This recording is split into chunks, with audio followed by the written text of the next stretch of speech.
এই শিশুটা কান্না করতে করতে ওর অভ্যাস হয়ে গেছে, কাঁদলে কি হয়, ওর মা কাছে আসে, কাঁদলেই ওর মা করে কি ওর কাছে চলে আসে, চলে এসে কি হয়েছে দেখে, ক্ষুধা লাগলে জল খেতে দেয়, যদি তৃষ্ণা লাগে জল দেয়, ব্যথা পেলে সেখানে একটু মালিশ টালিশ করে দেয়। তাহলে অভ্যাস করতে করতে এখন কি হয়েছে, ওর কোনো সমস্যা হলে কান্না করে, এটা অভ্যাস হয়েছে। কারণ কানলেই মা আসে, নাহলে দিদা আসবে, নাহলে কেউ আসবে।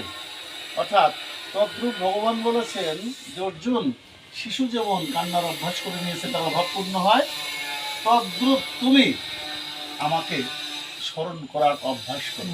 উঠতে বসতে যেমন আমরা উপরে উঠছি হরে কৃষ্ণ বলতে উঠলাম, গোবিন্দর নাম স্মরণ করতে নামলাম, আমরা ঘুমাতে গেলাম তখন মাথা বালিশে দিয়ে আস্তে করে গোবিন্দর নামটা স্মরণ করলাম, ঘুমের আগ পর্যন্ত মনে মনে যোগ করতে থাকলাম।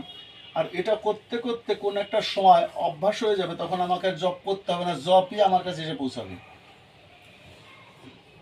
অভ্যাসে অপি অসমর্থ অসি মত কর্ম পরমাবব। মদ অর্থ অপি কর্মাণি, ভগবান বলছে অর্জুন তুমি যদি অভ্যাস করতে নাও পারো, তোমাকে আমি আরেকটা রাস্তা দেখাচ্ছি।